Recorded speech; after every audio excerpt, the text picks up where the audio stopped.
We made this.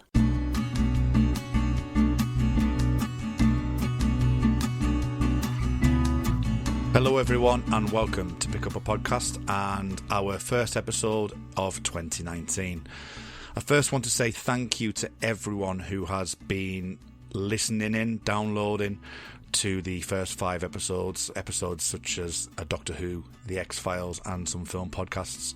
It's been really amazing the amount of feedback that I've got back, and I really do appreciate all of you listening in and giving me good feedback on that, so thank you very much. I also want to say thank you to a very special person in Tony Black.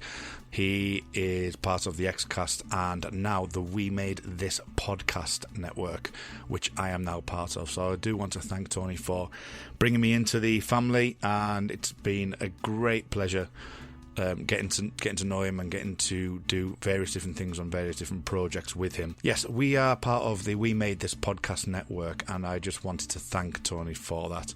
What would we expect from 2019? What are we going to expect from 2019? In all honesty, I don't know.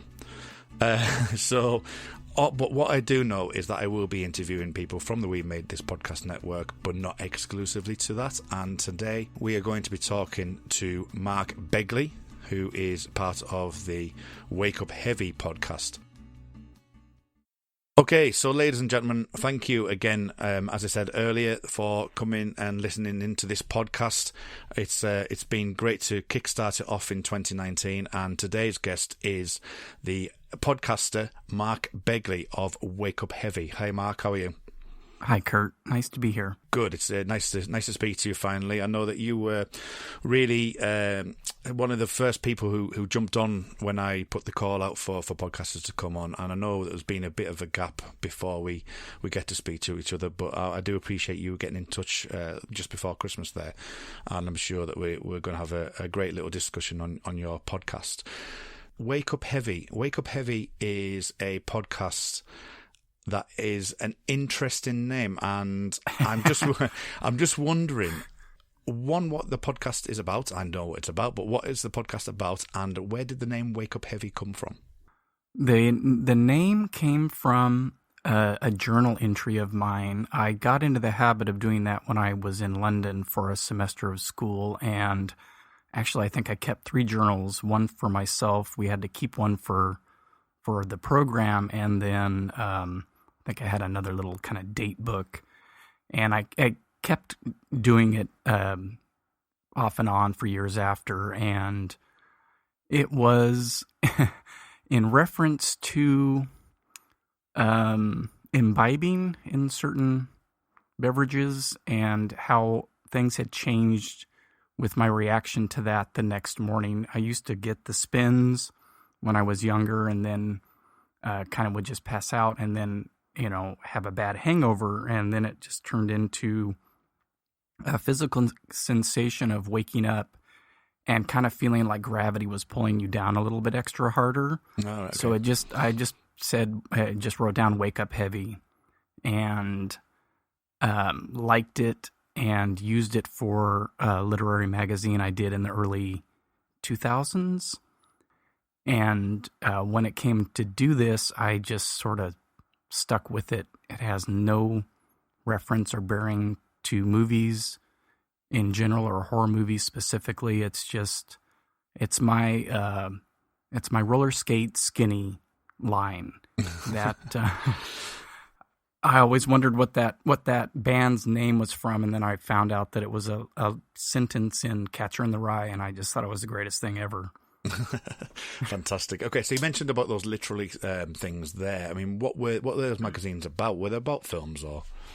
No, it was strictly poetry and short stories, and I was a huge fan of Charles Bukowski, and I think the first magazine I did, another kind of interesting name, is called Smell Feast, and I did that with a buddy, and then I kind of took it over and got a lot of the small press poets that had published alongside Bukowski, and I was kind of gearing myself up to write him a letter to submit, because he just submitted to every magazine that would take his poems.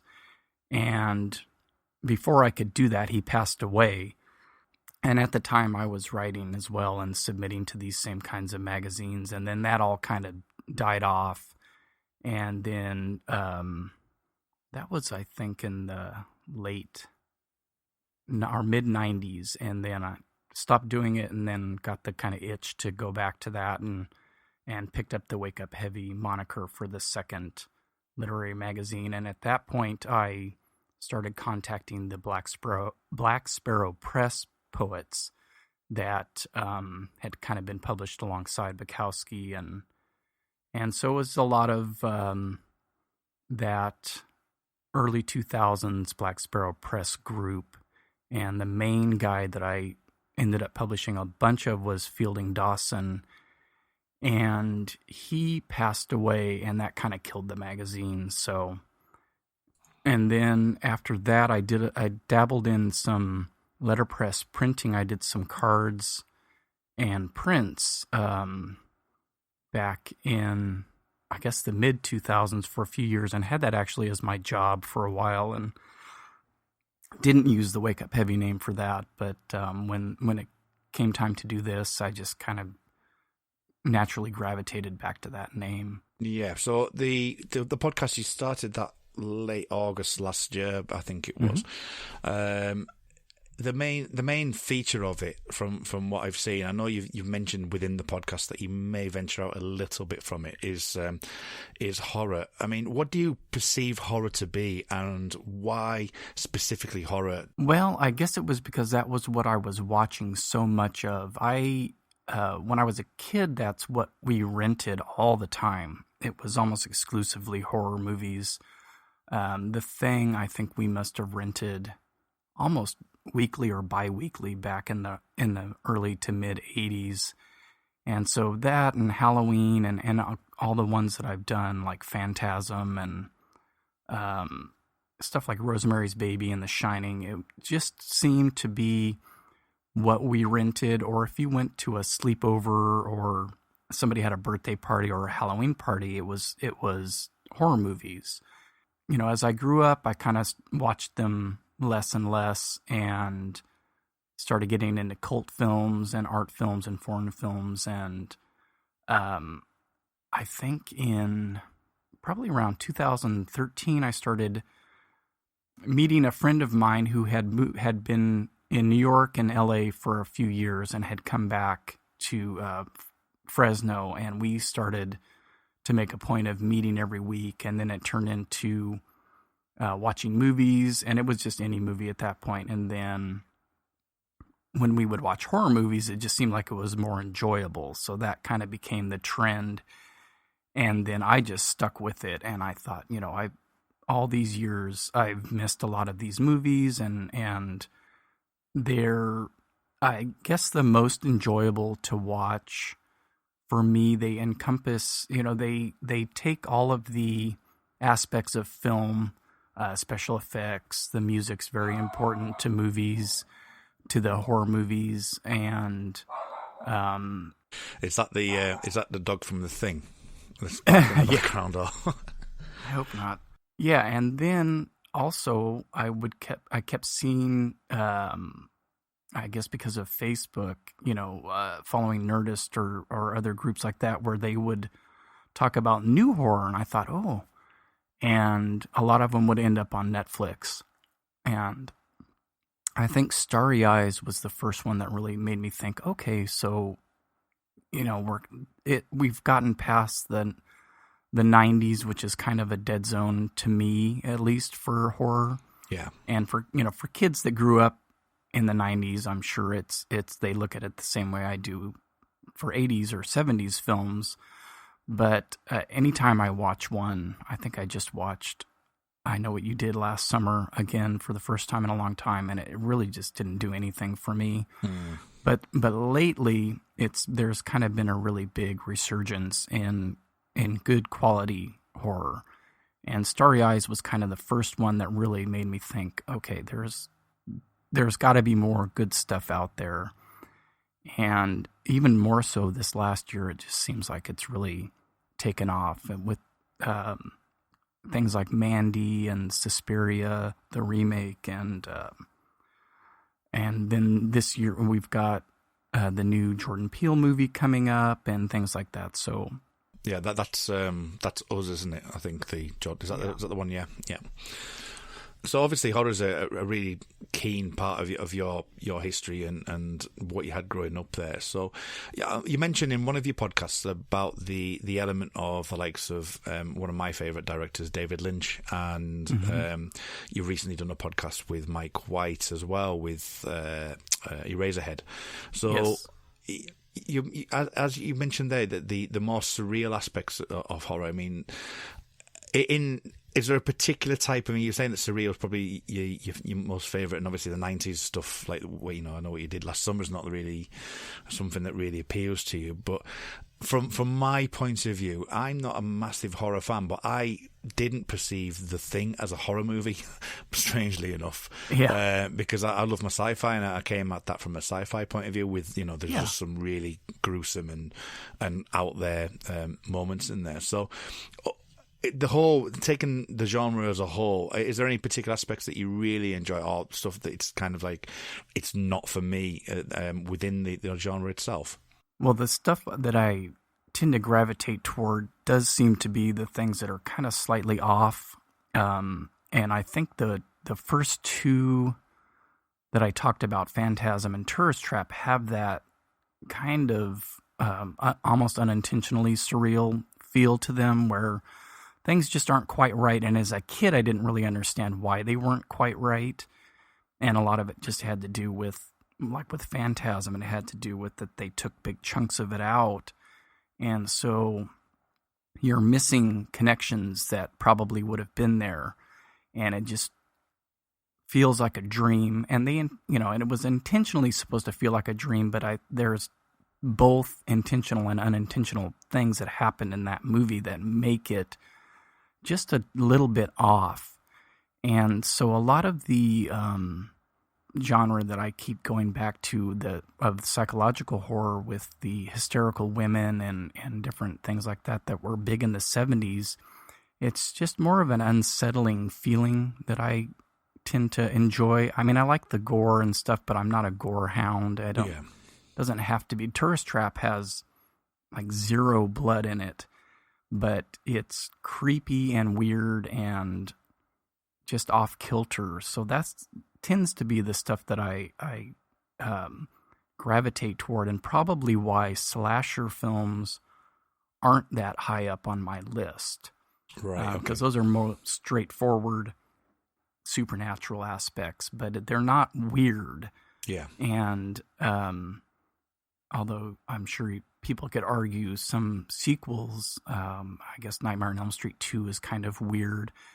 And I mean, the first Nightmare on Elm Street is weird, and I like that one the most because it's dreamlike, and it's not so much about Freddy throwing out one-liners. It's just about the kind of blurring between waking and sleeping and all that makes that one successful to me. As I say, I'm not a huge horror fan, but I do like psychological thrillers, and I do like things with elements of the unknown or the surreal. Like as I say, the David Lynch stuff is really good because it makes you think, and I like things that aren't explicitly explained to you. So some of the slasher ones for me really aren't really for me. I'm not really that interested in them, but I would always go back to them, and if somebody said, no, you need to watch this one because it's got an element that you like, which you like. Now I'm trying to think of the film that I've been told to watch recently, which was it was the Donald Sutherland film with the girl in the red coat. Was it?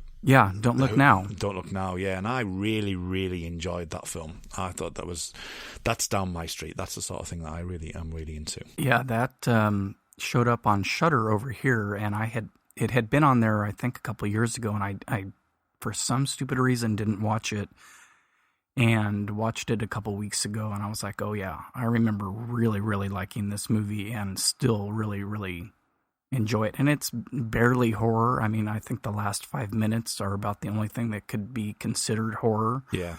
But just the dynamics between the two of them, and the strange editing and the flash forwards and all, you're unsettled and not totally sure what's going on, and that's the kind of stuff that's really intriguing to me. Yeah, that's a great movie. Yes, well, I absolutely loved it. And you mentioned the flash forwards. I mean, I'm a stickler for those type of things. I love repeating films. I love like sort of Groundhog Days and various other things like that. And I love anything that kind of throws you off edge on that way. And I would prefer that over something that's gory. As you say, it's certainly something that's great that you've got the aspects of surrealism, sci-fi. You've got psychological thrillers in there. Everything you can throw at the horror genre, you could potentially find something from it. Now, you decided to get into the podcasting world. What was the major factor in that, and how did you go about your first recording? How did you research what was going on in the past? Did you look at what other people were doing? How did the podcasting world enter your life? I have Facebook, I think, again, to blame for starting this whole thing. It was 10 movies over 10 days, and you were just supposed to post the poster or a picture and not talk about it. Right. That's kind of the rule. And I wasn't really tagged by anyone. I just saw everybody doing it, and I did it. But I couldn't not write something about the movies. And I thought, well, maybe I start a blog or something, because I really like talking about movies. Yeah. But I don't have anyone to talk to about movies, and I don't see my friend as often as I would like. And well, what could I do? And I kind of jokingly at one point said to my wife, let's go find a decent digital camera. I'll do a movie review show. You can do a workout show, and our daughter can do a little toy video review. And who knows, maybe we'll make a little bit of extra cash or something. And quickly realized I don't want to do a video review show. And just bothering with the clips even, and I mean, it just seemed like it entailed a little bit more knowledge than I had, and also just hearing about people with getting their stuff pulled from YouTube for copyright infringement. I didn't want to get involved in any of that, and I thought, well, we listened to podcasts in the car. I didn't listen to very many on my own. I would try a few, kind of maybe not care for the dynamic of that particular show. And other than the ones that we would listen to in the car as a family, like Lore and Myths and Monsters, I think is the other one, I didn't really listen to that many. And I thought, well, if I'm going to do this, I need to listen to some, but I don't want to listen to the point where I am regurgitating the same types of thing or aping anybody's style, or I didn't want to be too heavily influenced by anything in particular. And I think I did a search for 10 best movie podcasts, and not even horror, just movies in general. And one that came up was The Faculty of Horror, and I read the description and I thought, oh, this might be a good place to start, because it's totally different than what I have in mind to do for myself. And it was done by two women, which I thought, well, that's good too, to get another totally different viewpoint from my own. And it's academic. So that was a good place to start, and I listened to a bunch of theirs and realized, oh, they're running clips, so I can do that. Just an audio clip is fine, and that kind of started the whole process. And then I went to YouTube and watched GarageBand, tutorials and things like that on how to get started at least, and it didn't seem to be that difficult.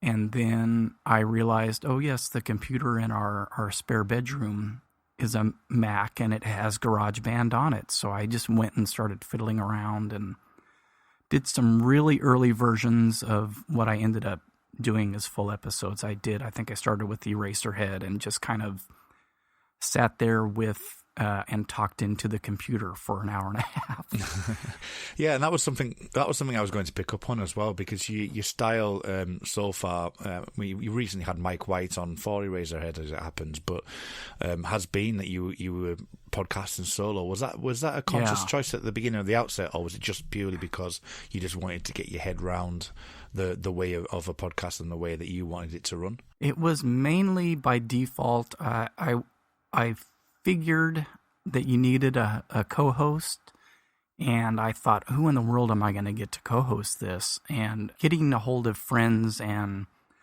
nailing down a time when you're both free was going to be virtually impossible. And I thought, well, I'll just start and do the first couple on my own and see how that goes. And I don't know of many movie podcasts that do. I can't even think of one that's just a solo act that isn't kind of like what you do, where they have a guest every week or something. Yeah. Where it's just one guy or girl talking about a movie. I don't know. And that may just be because I still don't have a very wide list that I listen to, but I haven't come across one yet. And there are, I know, like I mentioned Lore, and that's just that guy talking the whole time. It's a different kind of, it's more of telling a story, but I figured, well, you know what, I'll just give it a shot and see what happens. And I've asked a few people, and it just hasn't lined up yet. Right. And I probably wouldn't have done anything yet if I was waiting on other people. So yeah, you've got to get started somewhere. Yeah. And also as well, just while we're on that subject, so far you've done them on your own. There was one particular one that you've done with Mike White, again as a Razorhead, and another one with your daughter, which I found was amazing, and she's a great interviewer, and if she ever needs to co-host for me or cover for me, I think I'll be in touch. Which I thought was really, really good. I thought that she did really well, and that was a nice little introduction to the show. Was that something that you had asked her to do, or did she want to get involved? How did that all come about? I think I asked her. I had done probably like 5 different intro episodes, and I just kept talking, and I thought I need a structure to this, and so I went ahead and wrote out the questions that I ended up having her ask. Yeah. And we just sat there and recorded her end, and then I went in and answered the questions afterwards. So she gets a kick out of it. I don't know if it's something that she wants to do all that often with me, but I had her do a few extra things for the Eraserhead one, and if something pops into my head where I need a break or a kind of a segue into a different topic or something, then I'll ask her, will you record something with me? And she's 11, so I think she's happy to be asked, but then acts impatient and like it's a bother or something after a while. So yeah. You mentioned there that you were talking about the sections and breaks and things. It was something that I had noticed listening to the podcast, was that you do have these parts and you do have sections that are broken up by either using clips or by saying part 1 and part 2, and especially with I know we talked about Eraserhead, that rather than go down what many people would consider the usual route of having your guest on and talking about it and your guest goes and you finish off, it was actually, it was in the middle of the podcast itself, so there's been a considerable, I think it was about 35 minutes before Mike was introduced. So how do you go about thinking about split it into parts and the sections that you've put it in? What were the thought processes behind that? I think with Eraserhead in particular, again, I have to have some kind of structure, or I'll just blather on about things, which is probably what happens anyway. And I don't know why I stuck that in the middle, to be honest with you. I knew I had recorded something, and then I think I trashed it, and I thought, well, let's see what we talk about, and then I can kind of gear the solo stuff around that and not try to duplicate too much. And I ended up taking quite a bit out of the conversation on my end because I knew that I would talk about it more in depth on my own, and some things that we didn't get to that would, were kind of key points for me. It just didn't come up in the conversation with Mike. And I think I kind of I felt like I was sort of aping Projection Booth with that. It seems like their interviews come sort of late in the episodes, so maybe that was just what I was thinking. I'll copy him on that since he's on it. He's certainly a good one to copy, put it that way. And with regards to clips, I know it's something that some people do and some people don't. Was there a conscious effort on your part to put clips into the production? Yeah, I did think it was important. I like it. And like I said, when I first started listening to Faculty of Horror, I thought, oh, okay, they're doing it. It makes sense to do it on an audio thing instead of a video review. Yeah. And even on some of theirs when they were doing foreign films, they were playing audio, and I'm like, well, no subtitles, but I don't care. That's cool. I'll listen to this French language version of the clip here and not know what's going on, but that's perfectly fine. And I thought, well, obviously you want to do it when it's interesting dialogue or something maybe funny or gross or scary or whatever, and also to kind of give a break from me just talking. And I think it's worked for the most part in the episodes. I don't know that I try to keep it short. I don't want to go on forever. I think with the Eraserhead there wasn't too much in there. Yeah. Because there, for one thing, isn't a lot of dialogue. And when there is dialogue, there are long pauses between. Yeah, the Lynchian pause. Yeah. And it, even more so in that movie, there's. Yeah. I always had it in my head that there's like 12 lines of dialogue, but I actually counted, when I watched it before I did that, and I think there was about 70 lines of dialogue or something like that. But and then I just, if I have it on DVD, I'll load it up onto the computer and I just record the audio. I don't have any special tools. Right. I think there is something you can get to rip audio off of YouTube, but I'll either use my disc, if it's streaming, I'll use that version, or if I have to go to YouTube, I'll do that, and I just record the audio onto GarageBand.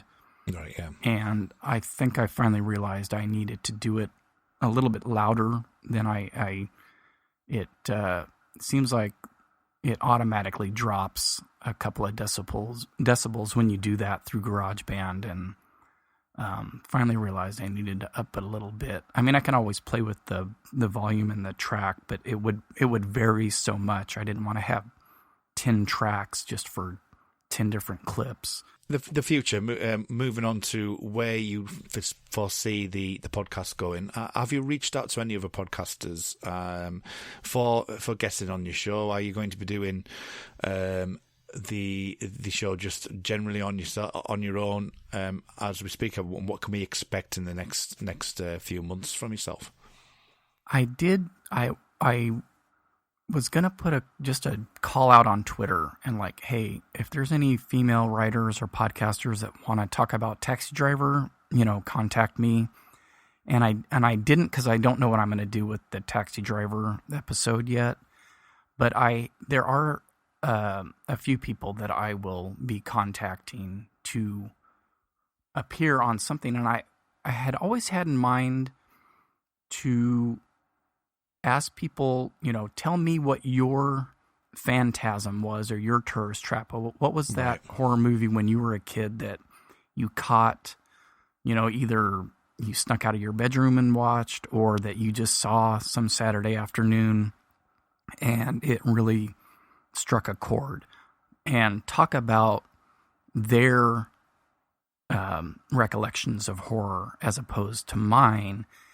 And I still have that. I'm open to that from anybody that wants to, talk about something like that. I'd be more than happy, even if it's a movie that I haven't seen or that I don't like, because I can ask, it doesn't matter what my thoughts are on it if we're doing your movies. So that is definitely an option. And I do have some friends kind of, when are we going to do this? And I think with my friend Ronnie, who is the guy that I was watching movies with back in the 2013 and on, I think we're going to do Rosemary's Baby together. I'm not sure. We haven't really nailed it down. Okay. I'm going to see him this weekend, so maybe we'll talk about it some more. But we've tossed around a couple different movies that we could do, and I think we always kind of circle back to Rosemary's Baby. I don't really have anybody specific in mind. I always kind of get a little gun shy about asking somebody.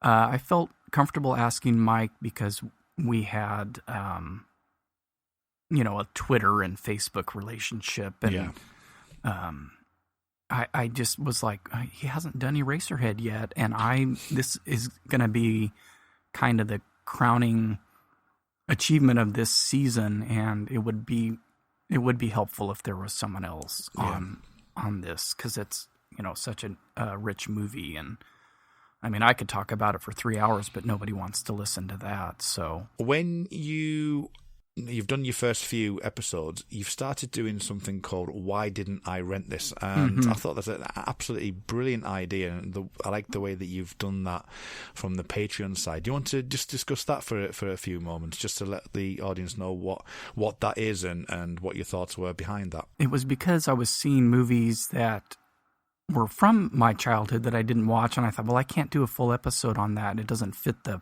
format, which I'm not beholden to. I mean, I did one on Black Christmas, and I didn't see that movie as a kid.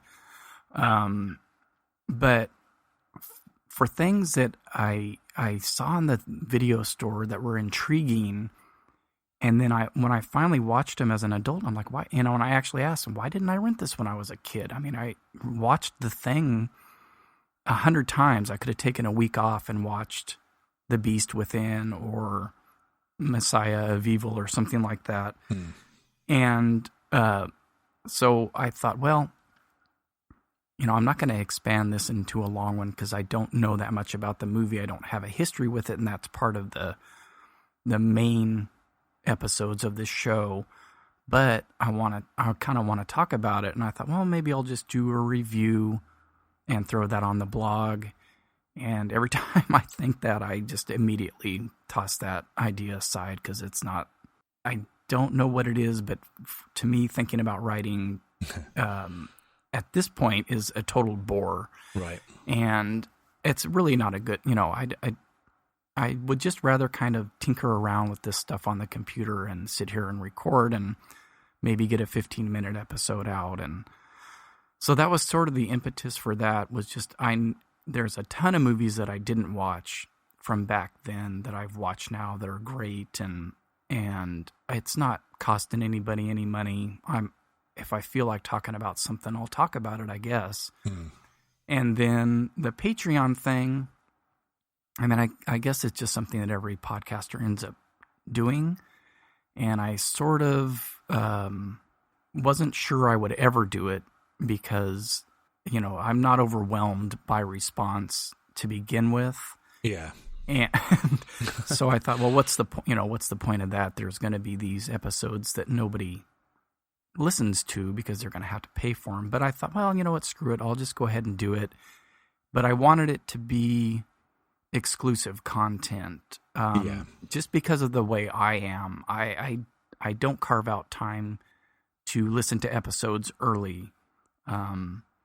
And that seems to be what a lot of the podcasts do. And there's nothing wrong with that. I think the people, they're obviously doing it because people like to be the first to listen to something maybe. And that idea just didn't appeal to me as a listener or as a podcaster. So I thought, well, I'll just do things that don't fit any formula so far, just something, a new discovery or non-horror or whatever strikes my fancy, I might throw up on there. It's certainly a good way of looking about it. I think a lot of people would do it.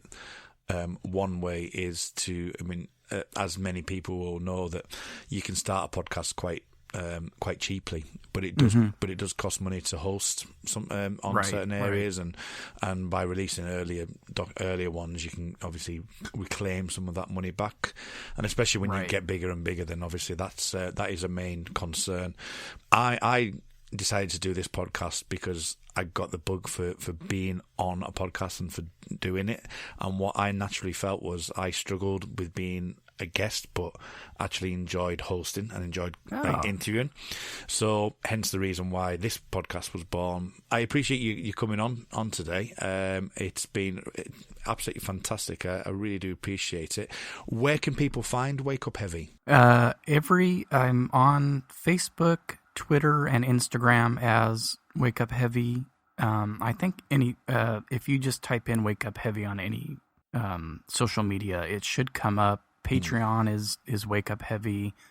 The blog is wakeupheavy.com. I broke down and bought the domain, and I don't know, didn't make anything easier, I guess, but it's just kind of nice to not have to type in Blogspot. Yeah. But any social media platform, it's just all one word, Wake Up Heavy, and there isn't a whole lot of other Wake Up Heavy stuff out there, so you should. It's a phrase that comes up every once in a while, I think, in reference mainly to people who work out, lift weights, or heavy metal, I think, sometimes. So those are the only other references I've seen with the hashtag. So all those years ago, you've definitely come up with a unique phrase then.